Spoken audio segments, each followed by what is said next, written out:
Bonjour et bienvenue pour cette nouvelle exploration. Aujourd'hui, on s'attaque à un format qui fait de plus en plus parler de lui dans le recrutement, le CV vidéo. Ah oui, le fameux CV vidéo. C'est ça. On va examiner ça de près en s'appuyant sur un guide fourni par LRDCIP qui a l'air de s'y connaître en conseil recrutement. D'accord. L'idée, c'est de comprendre comment utiliser ce format. Il est présenté comme dynamique, innovant, pour vraiment mettre en valeur ses compétences, son parcours et même sa personnalité. Tout à fait. Notre mission, extraire l'essentiel, les clés, pour réussir son propre CV vidéo. C'est un sujet passionnant parce que ça touche vraiment à l'évolution de la com pro en fait. Hmm, La vidéo, ça apporte cette dimension humaine, cette immédiateté que le CV papier classique, il peut pas offrir. c'est vrai. Ça permet de se démarquer, bien sûr, mais surtout de transmettre une énergie, une présence.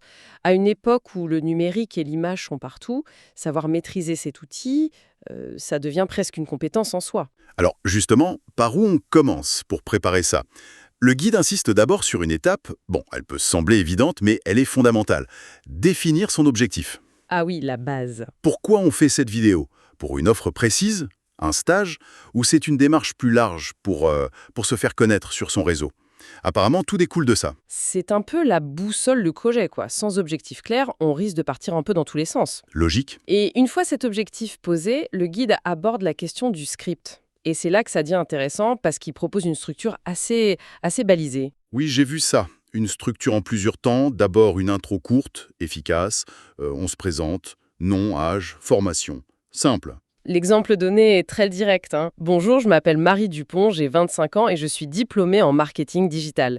Ça pose le cadre. C'est une base classique, mais efficace pour démarrer, j'imagine. Oui, ensuite, le guide suggère de parler de son expérience pro. Mais l'astuce ici, c'est de pas faire un catalogue. Faut sélectionner les expériences les plus pertinentes par rapport à l'objectif. D'accord. L'exemple qu'il donne, c'est une chargée de com qui dit « J'ai travaillé pendant 2 ans chez agence XYZ où j'ai géré des projets ». C'est précis, c'est orienté. Puis viennent les compétences clés. Là encore, le maître mot, ça a l'air d'être la sélection. On met en avant ses principaux atouts pour le poste ou le domaine visé. Exactement. Le guide cite « Je maîtrise les outils de SEO et j'ai aussi des compétences en création de contenu ». C'est vraiment le moment de montrer sa valeur ajoutée spécifique. Ce qui est crucial là, c'est de lier ces compétences à des réalisations concrètes, si possible, même brièvement. Ça rend l'affirmation plus crédible, tu vois. Oui, ça donne du poids. Après les compétences, le guide met l'accent sur la motivation. Ça, c'est une partie charnière pour personnaliser le discours. Pourquoi ce poste, cette entreprise, qu'est-ce qui nous motive et qu'est-ce qu'on pense pouvoir apporter? L'exemple Je suis passionné par le marketing digital. Je suis convaincu que mes compétences peuvent contribuer. Ça montre bien l'idée, exprimer son intérêt et se projeter. C'est là qu'on peut vraiment injecter de la personnalité, non? Absolument. C'est le moment de sortir du factuel pur pour montrer son enthousiasme, sa compréhension des enjeux du poste ou de l'entreprise. Hmm, Mais attention, cette structure, bien que logique, elle comporte un risque. Celui de paraître un peu trop formaté, un peu récité, quoi. Ah oui, le piège. Tout l'enjeu, c'est d'incarner ce script, de le rendre vivant, authentique. Et comment on évite cet écueil de la récitation alors? Des astuces? Déjà, en s'appropriant vraiment le texte. Utiliser ses propres mots autant que possible, même si on suit la structure. D'accord. Et surtout, bosser sa manière de le dire, l'intonation, l'énergie. C'est là que la dimension un peu performance de la vidéo entre en jeu. Avoir un bon texte, c'est bien, mais il faut le livrer avec conviction. Ok, je vois. Et le guide termine cette structure par une conclusion. Logique. Oui, une conclusion courte avec un VP de réaction du type Merci, j'espère avoir l'opportunité de discuter ». Ça ouvre la porte à la suite. Voilà. Mais tout ça, ça doit tenir dans un temps très limité, c'est bien ça? Exactement. Et c'est sans doute un des plus grands défis mentionnés. Le guide recommande une durée de 1 à 2 minutes maximum. 1 à 2 minutes, c'est hyper court. C'est extrêmement court. Ça oblige à être incroyablement concis, percutant. Chaque seconde compte. Waouh! Faut aller à l'essentiel sans donner l'impression de survoler ou d'être superficiel. C'est un véritable exercice d'équilibriste, entre la densité de l'info et la capacité à maintenir l'attention. 1 à 2 minutes, c'est vrai que ça demande une sacrée préparation en amont pour savoir exactement quoi dire et comment le dire. Tout à fait. Bon, imaginons le script est prêt. Reste la réalisation technique. Le guide est assez Catégorique là-dessus, la qualité est primordiale. non négociable. Pas la peine d'avoir du matos de ciné, mais un minimum est requis. Une caméra correcte, ça peut être une webcam intégrée si elle est de bonne qualité, ou un smartphone récent. Oui, la qualité de l'image compte, mais ce sur quoi le guide insiste vraiment, et c'est souvent le parent pauvre, c'est la qualité du son. Ah, le son. Un micro externe, même simple, est fortement recommandé. Un son qui grésille et qui sature ou avec trop de réverb, ça peut ruiner complètement l'expérience. C'est rédhibitoire. Ça décrédibilise la vidéo même si le contenu est excellent. Pour celui qui écoute, c'est juste non. C'est vrai que rien n'est plus agaçant qu'un mauvais son. Ça donne envie de couper tout de suite. Exactement. Autre point technique crucial abordé, la lumière. Faut un bon éclairage. Essentiel. Idéalement, lumière naturelle en se plaçant face à une fenêtre par exemple, mais sans être en plein soleil direct. Éviter les contre-jours ou les pièces trop sombres qui donnent une image de mauvaise qualité et peu pro. Image nette, son clair, lumière correcte. Voilà, c'est vraiment la base technique pour que le message passe bien. Ok. Une fois qu'on a filmé ces séquences, les fameux rushs, le guide parle de l'étape du montage. Ah oui, le montage. Faut être un pro, hein. Là encore, l'idée, c'est pas de devenir un expert monteur. Des outils simples sont suggérés, iMovie, Windows Movie Maker, ou même des plateformes en ligne comme Canva qui intègrent des fonctions vidéo. D'accord. Des trucs accessibles. Le but du montage, c'est surtout de pouvoir couper les hésitations, les erreurs, d'assembler les différentes prises pour avoir un résultat fluide. Logique. Et le guide mentionne aussi la possibilité d'ajouter des éléments graphiques simples. Des titres, des choses comme ça. Oui, et c'est une piste intéressante pour améliorer la clarté et le dynamisme. On peut par exemple insérer des titres pour marquer les différentes sections, expérience, compétences, etc. Ça aide à suivre. Ça aide la personne qui regarde à se repérer. On peut aussi, si c'est pertinent et bien fait, incruster discrètement des images ou de très courts extraits vidéo de ses réalisations. Ouais, pas bête. Parler d'un projet web et montrer une seconde du site en question, ça appuie le propos. Ça renforce l'idée de montrer plutôt que juste dire. Oui, ça rend le truc plus concret. Mais il faut sans doute faire gaffe à pas surcharger la vidéo. Ah oui, absolument. Le montage doit rester sobre, professionnel et surtout au service du message. L'objectif, c'est pas de faire une démo technique de montage, hein. Non, c'est de communiquer. Voilà. Trop d'effets, de transitions complexes ou d'animations, ça peut nuire à la clarté et détourner l'attention de l'essentiel, le candidat lui-même. D'accord.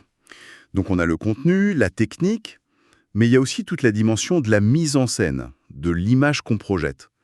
Qu'est-ce que le guide recommande là-dessus? Il aborde plusieurs points. D'abord, l'environnement, l'arrière-plan. Le conseil, c'est de choisir un cadre neutre et professionnel. Type mur uni, bibliothèque rangée? Voilà, un mur uni, une bibliothèque bien rangée, un bureau sobre. L'idée, c'est d'éviter tout ce qui pourrait distraire. Le désordre, des posters trop terceaux, le linge qui sèche. Ah oui, le lâche qui sèche, c'est pas top. Ça peut paraître trivial, mais l'arrière-plan influence vraiment la perception du sérieux et du professionnalisme. C'est un peu comme choisir sa tenue pour un entretien finalement. Et d'ailleurs, le guide en parle aussi, de la tenue, hein. Oui, et le conseil est assez simple. S'habiller de façon pro, en cohérence avec les codes du secteur visé. Ok, Inutile de mettre un costume 3 pièces si on postule dans une start-up créative, mais une tenue soignée, c'est de rigueur. Ça montre qu'on respecte le contexte et l'interlocuteur potentiel. logique. Mais au-delà de l'environnement et des vêtements, il y a la personne elle-même. Comment se comporter face caméra? Le guide donne des pistes. Il insiste beaucoup sur le langage corporel et l'attitude. Le mot d'ordre, ça semble être naturel et engagé. Pas facile ça, naturel devant une caméra. C'est sûr. Il ne s'agit pas de jouer un rôle, mais d'être soi-même, tout en étant conscient de l'image qu'on renvoie. Ça passe par plusieurs éléments concrets. Comme regarder la caméra, j'imagine. Le fameux contact visuel même à travers un écran. Exactement. Regarder l'objectif de la caméra, c'est regarder son interlocuteur dans les yeux. C'est essentiel pour créer une connexion. Hmm, Le guide mentionne aussi l'importance de sourire. Bon, pas un sourire forcé, mais une expression ouverte et positive. Ça transmet de l'enthousiasme. d'accord. Et puis, utiliser une gestuelle modérée pour accompagner ses propos, ça peut rendre la présentation plus vivante, plus dynamique, sans pour autant s'agiter dans tous les sens. Trouver le juste milieu entre être statique comme un piquet et trop gesticuler. Pas si simple, hein. C'est tout l'art de la communication non verbale en vidéo, ça. L'objectif est de projeter une image de confiance, d'aisance, d'authenticité. C'est précisément ce que la vidéo permet de transmettre, contrairement au CV papier. C'est vrai. Prête. Elle est montée, elle dure moins de 2 minutes, le son est bon, l'image aussi. On a l'air pro et sympa. Qu'est-ce qu'on en fait maintenant? Où est-ce qu'on la diffuse? Le guide aborde cette étape. Oui, il traite de la diffusion. D'abord, un petit point technique rapide. Exporter la vidéo dans un format standard, genre MP4, pour être sûr que tout le monde pourra la lire facilement. Ok, MP4. Ensuite, sur les canaux de diffusion, plusieurs options sont évoquées. On peut l'intégrer dans un email de candidature, souvent via un lien vers une plateforme d'hébergement. Comme YouTube ou Vimeo, par exemple, on peut la mettre en non répertorié si on veut pas qu'elle soit publique. Tout à fait. C'est qu'une bonne option pour une diffusion ciblée vers un recruteur spécifique. Mais le guide suggère aussi de la partager plus largement sur les plateformes pro. LinkedIn. L'exemple cité est LinkedIn, oui. On peut l'ajouter à son profil dans la section info ou sélection de contenu, ou même la partager via une publication. Et pour ceux qui ont un site web perso ou un portfolio en ligne, c'est aussi un bon endroit pour l'intégrer, j'imagine. Ça fait pro. Absolument. Et ce qui est particulièrement intéressant avec le partage sur des plateformes comme LinkedIn, c'est que le CV vidéo change un peu de nature. Ah, comment ça? Eh bien, il ne sert plus seulement à appuyer une candidature précise. Il devient un élément permanent de la marque personnelle en ligne. Ah oui, je vois. Il est visible par tout notre réseau, par des recruteurs qui font de la veille, par des collaborateurs potentiels. C'est une façon proactive de communiquer sur qui on est et ce qu'on sait faire. Ça devient un outil de personal branding à part entière, en fait. Une sorte de carte de visite dynamique. C'est une perspective intéressante. Carrément. Pour nous aider à visualiser un peu tout ça, le guide propose des exemples concrets de style de CV vidéo. Oui, il évoque quelques pistes pour inspirer, montrant qu'il n'y a pas une seule manière de faire. Un premier type, ce serait le CV vidéo dit créatif. C'est-à-dire? On imagine un candidat qui utiliserait des animations, peut-être du motion design, pour présenter son parcours ou ses compétences. Ça peut être très pertinent pour des métiers de la création, du graphisme, du marketing digital. Oui, ça montre directement des compétences techniques et une certaine originalité. Malin. Et l'autre style? L'autre exemple est qualifié de plus traditionnel. Le candidat parle face caméra, dans un style plus sobre, mais peut illustrer ses propos grâce à l'environnement ou des incrustations discrètes. Ok. Le guide donne l'exemple d'un architecte qui pourrait avoir des maquettes ou des plans visibles derrière lui pendant qu'il parle de ses projets.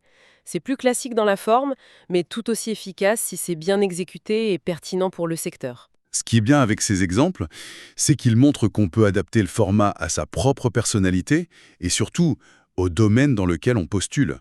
On ne fait pas le même CV vidéo si on est comptable ou si on est designer, j'imagine. C'est exactement ça. La clé qui ressort implicitement de tous ces conseils, c'est la cohérence et la pertinence. Mhm. Le style doit correspondre au candidat, mais aussi aux attentes du secteur et du poste visé. Un CV vidéo très original et décalé pourrait être mal perçu dans un environnement très formel, et inversement, un format trop classique pourrait desservir un créatif. Faut trouver le bon équilibre. Voilà. Mais dans tous les cas, un CV vidéo bien pensé, bien réalisé et aligné avec son objectif, ça a un potentiel énorme pour sortir du lot. Alors, si on essaie de synthétiser un peu tout ça, ce qu'on retient de ce guide sur le CV vidéo, c'est que ce n'est pas juste un accessoire ou une mode passagère. C'est un véritable outil de com complémentaire au CV classique. C'est ça. Son grand atout, c'est d'apporter cette fameuse dimension humaine, de permettre de montrer, et pas seulement d'affirmer, ses capacités de communication, son énergie, sa personnalité. C'est vrai que ça demande un effort non négligeable. Il faut soigner le fond avec un script précis et concis, maîtriser les aspects techniques pour une qualité irréprochable et travailler sa présentation pour être à la fois pro et authentique. C'est un investissement. C'est un investissement en temps et en préparation, oui. Mais le retour potentiel est important. Se démarquer nettement des autres candidatures, capter l'attention différemment, laisser une impression plus forte, plus personnelle. C'est un pari sur sa capacité à communiquer au-delà des mots écrits. Et pour conclure, peut-être une question à laisser en suspens pour ceux qui nous écoutent. Oui. Au-delà de la candidature ponctuelle, si l'usage de la vidéo se généralise dans les profils pro en ligne, comment ça pourrait influencer à plus long terme la façon dont on évalue les compétences, les parcours et même le potentiel des individus dans le monde du travail? Ah, c'est une excellente question. Voilà, une piste de réflexion intéressante pour l'avenir.